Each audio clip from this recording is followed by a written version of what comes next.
So when we sit into the train goes up and down, right? Like this suspension. So this is called suspensors. Okay, and then that's a wheel. This is the brake. This is braking system. So once we put the brake now, it will just hold it like this with the magnetic brake. जोरात.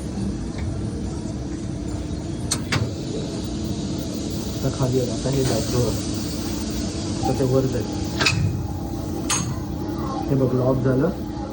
हे बघ आता वर जाईल. आता तू lock केलंय. आता वर जाणार. बापरे तेवढंच होतं. आता मेट्रोला करंट सप्लाय भेटणार आणि मेट्रो स्टार्ट होणार. आणि आता जर तुला मेट्रो बंद करायची आहे सगळं की रेड जोरात. हे बघ आता खाली गेली. आता ते लॉक होणार आहे. आता लॉक झालं.